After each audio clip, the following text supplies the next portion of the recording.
আসসালামু আলাইকুম। ওয়ালাইকুম আসসালাম। এই তুমি আবার আইছো? হ্যাঁ হ্যাঁ হ্যাঁ কাকা, একটু কথা বলতাম আপনার সাথে। না না না, তোমার সাথে আমার কোনো কথা নাই, তুমি যাও। আরে কাকা একটু শুনেন, এইবার যে কথাটা বলবো ঠিক আছে, এটা খুব উপকারে আসবে আপনার। আচ্ছা ঠিক আছে, বসো। আচ্ছা ঠিক আছে, কি বলবার চাও বলো। এতদিন যে আপনাদেরকে বাচ্চাগুলো আমি দেখাইছি ঠিক আছে, হ্যাঁ, এই সবগুলোই তো আপনারা রিজেক্ট করছেন। সব একটাও চলে না। এইবার আমি একটা নতুন একটা পাত্রী খুঁজতেছি। আমার পাত্রীর কথা বলো। আহা কাকা শুনেন না। না না, তোমার সাথে ব্যাপারে কোনো কথা নাই। আপনি একটু শুনেন, আমার কথাটা শুনেন, উপকার হবে আপনাদের। আপনারা যেরকম চাইতেছেন একটা সেম ওরকম পাত্রী আমি খুঁজে পাইছি ঠিক আছে। পাত্রীর বর্ণনাটা একটু শুনেন খালি। আচ্ছা ঠিক আছে, তা বলো দেখি।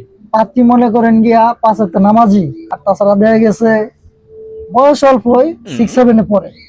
আমার ছবি আছে মোবাইলে, ছবি দেখাইতেছি আপনারা। আচ্ছা আচ্ছা ঠিক আছে। কিন্তু পাত্রী একটু সমস্যা আছে। আবার সমস্যা? হ্যাঁ হ্যাঁ, এ বুঝেন না, অনলাইন যুগ 2025 সাল, পাত্রী শুধুমাত্র একটু টিকটক করে।